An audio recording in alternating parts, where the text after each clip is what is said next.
Hey, welcome back. We're going to talk about Social Security today, and I know it's not a lot of fun. If you see on my screen here, that's the fun part. I love to make money for people. I found out when I was 10 years old that investing was pretty cool. You could buy a piece of paper and even later that day maybe sell it for a profit. And I was hooked, and I've been hooked ever since.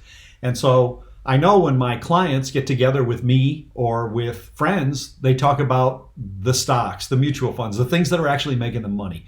And that's the fun part. But before we get there, before we start playing in the sandbox full of money, we have to get the fundamentals down, right? You can't play golf if you don't know your proper grip. You can't hit a tennis ball if you don't know how to create a little bit of topspin when you come over the ball. That's the fundamentals. And when I was coaching youth sports, I was really big on the fundamentals. You can't get into all the fun strategy until you know the basics. So forgive me if some of this stuff is basic to you. But we really have to, in a course like this, cover the basics. And today we're going to go into Social Security because it is one of the bedrocks of our retirement planning. And we count on Social Security to be an income for the rest of our lives and use it as a plan. Now, it's very in vogue to say, well, if Social Security is still there. Believe me, I think it will still be there. It is just impossible to imagine, as crazy as politics are in this country, that at some point Social Security won't be funded. So we'll figure out a way to do it. It'll take some adjustments. It'll probably mean a higher payroll tax for some for a while as the baby boomer generation, which is much larger than the younger generations, goes through the retirement process. But I believe, at least when I'm doing my financial planning, that we're going to count on Social Security as part of it. So let me show you what I've worked up here. And I've just got to change what your view is here, okay? So we're going to start right from the start of a slideshow. And as I said, this is Chapter 3, Social Security, and this is Part 1. We're going to do 2 parts. And today we're going to talk about a couple of very important concepts and the idea of how to figure out your monthly check when you get to retirement. And then in the next part, we'll talk a little bit about marriage, divorce, death, and things like that are a little more complicated, okay?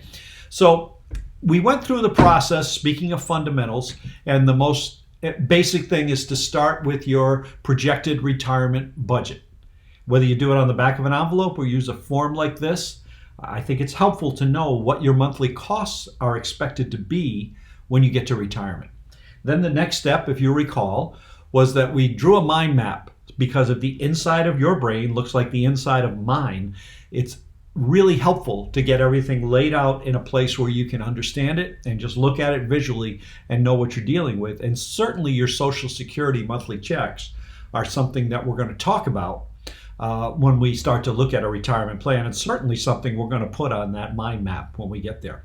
So when we talk about Social Security, and I apologize due to the breadth of this course, we're not going to talk about Social Security, disability, or widow's benefits or anything like that.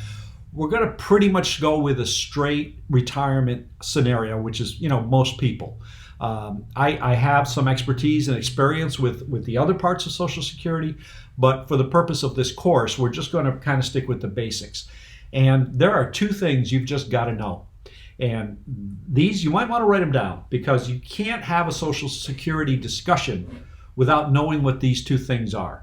And those are FRA, full retirement age, as you can see, and primary insurance amount, PIA. All right, now let me try to just take a crack at that. I'm going to show you a chart in a second. Your full retirement age used to be just 65. That was when I started in this industry a long time ago. It was even 64, I think, and they raised it. But as Social Security has begun to hemorrhage money, they've changed that full retirement age for each of us based on the year you were born. And just give me a second, I'll show you that. But just for now, know that at your full retirement age, that's when you collect your full check, the primary insurance amount, okay? So let's look at that. Here's a chart that shows you how that full retirement age works. So that if you are born, say, in 1955, then you hit your full retirement age at 66 and 2 months. If you're born in 1956, as you can see here, then your full retirement age is 66 and 4 months. Now, we're going to talk about this in a minute. You can start to collect at age 62, and you can even wait until age 70. So you don't have to collect at your full retirement age. especially if you're still working. And we'll talk about reasons for that in a minute. On the other hand, you can pretty much any time start collecting once you hit 62 years old. And it's a scale based on your life expectancy. So basically, the older you are when you start collecting Social Security, the bigger your check is going to be. And so if you max out at age 70, and I'll go through this a little bit at the end, but just to tell you, every year that you wait past your full retirement age, your check goes up by another 8%. So if you wait until age 70 and your full retirement age is 66 and change in terms of months, then you're going to get a monthly check that's around 33% higher. Now, that's great. That's how we, if we have basic longevity in your family and you wait until you're age 70, that's sort of how you can maximize Social Security if you live long enough. And I'll show you how we do that computation also in just a second. But anyway, you need to know what FRA is, and you need to know what primary insurance amount is, okay? Now let's look. You can get Social Security retirement benefits as early as age 62, but it will reduce your benefit from your full retirement age. And it's still roughly that 8% thing. So for example, if you turn age 62 in 2020, then your benefit would be about 28.3% lower than it would be at your full retirement age of 66 and 8 months. So that's how it works. Okay, that's pretty basic. Now, why would you take it at 62? Well, there's a reason that you would, and then there's one that sounds like a good reason, but it doesn't work. And I'll talk to you about that in a minute. But let's say that you're one of the people that in 2020 has had a really hard time, and you're 62 years old, and you've lost your job. And I've had this happen to a couple of clients. They lost their jobs because of downsizing, because of COVID, and they decided that we did the math, and it just made sense to start collecting at age 62. Now, that means that you'll get a lower check for the rest of your life, but let's talk about that math, because I think Social Security is a safety net. And if you have no other income coming in, and you're going to maybe start rating your retirement accounts, or maybe you don't have any retirement accounts, then it's a layup. You take Social Security at age 62. That's what you do almost every time. Not every time, because we still got to do the math, right? But that's what it's there for. I'll tell you what it's not there for. It's not there for, say you were still employed, making a really good income, and you said, I'm just going to take this Social Security in and bank it. Well, Social Security also thinks of themselves as a safety net. And so they tax the heck out of you. If you make over a certain amount of money, it's around $25,000 if you're single. And if you start collecting Social while you're still employed and making any kind of money, you're basically going to give your Social Security back. Now, it ends up with higher benefits later if you do that. But we recommend, if you still have an opportunity to work, don't start collecting Social, because it's probably going to come back to bite you. Now, let's take a look at an example. And I'm going to do a little bit of math here. And it's not that complicated, but just stick with me because this is important. Let's say we have Joe. His primary insurance amount, if he waits until full retirement age, is $2,300 a month. His full retirement age, as we're going to carry forward what we said on the last screen, is 66 and 8 months. So his check at age 62, if you do the math, it's about 28.3% less than what he'd get, is $1,649.10 a month. Now, the thing is, that's more or less his check for life.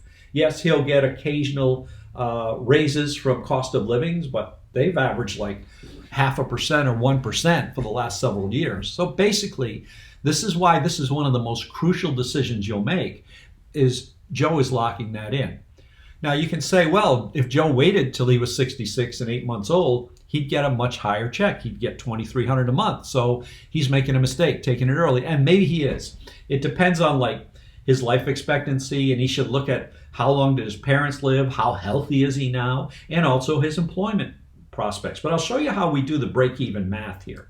So for 4 years and 8 months, from the time Joe is 62, in that example, to when he becomes 66 and 8 months, he would have collected $92,349.60. That's 56 months worth of getting his $1,649.10 check, okay? Because if he waits until he's 66 and 8 months, he doesn't get that money. So this is money he's already collected. Maybe he spent it, maybe he's put it in the bank, I don't know. But that's just math, okay? That's just simple math. So then we do a break-even point, and we just basically divide that difference. It was like $650 a month, roughly, that he loses if he starts taking it at 62. We divide that into that bigger figure of the 92,000 to figure out how long it would take him to break even. So in Joe's case, it would take him 11.82 years to make up for that $92,000 if he waited until he was 66 and 8 months. It's hard to do these math type equations. I think in this setting, it's easier to just do it, one-on-one. But just the point is that for Joe here, until he is 78 and a half years old, roughly, almost 79 years old, he's not going to be ahead. So if he dies when he's 75 years old, he would have made money by collecting when he was 62. But every month after his 78 and almost 79th birthday, by collecting that bigger check, now he's ahead. And if we extended him out to a normal life expectancy of 100 years old, he would end up with a whole lot more money by waiting until he was 70. And that's what all those financial calculators will tell you. And I have the software that does the same thing. I have this really fancy financial planning software that talks about Social Security maximization, and basically what it says is collect. When you're 70, don't collect any earlier. Well, that doesn't work for everybody. If you're not working at 65 or 66 years old, then you would start collecting then. And then that break-even point is even later in your life. The longer you wait, the larger your monthly check is. So, yes, you collect a smaller check at age 62. If you started collecting it at 63, it would be 8% roughly more. If you're 64, another 8% more, and so on. So as soon as you lock in at a certain age and start collecting, that's pretty much your check for life. And then depending on your other financial circumstances, especially including work, then it will work out that you have probably collected at the right time. Now, don't forget income taxes. Like I said, if you're still full-time employed, you pretty much don't want to collect this until you hit full retirement age. Now, at full retirement age, you can start to collect, and you don't get that penalty for taking your Social Security early. So you can keep working and start collecting when you're 66 and 8 months. And then that's another calculation that is, again, beyond the scope of this course, but you may still want to wait till you're 70 at that point. So anyway, that's a couple of things you should know.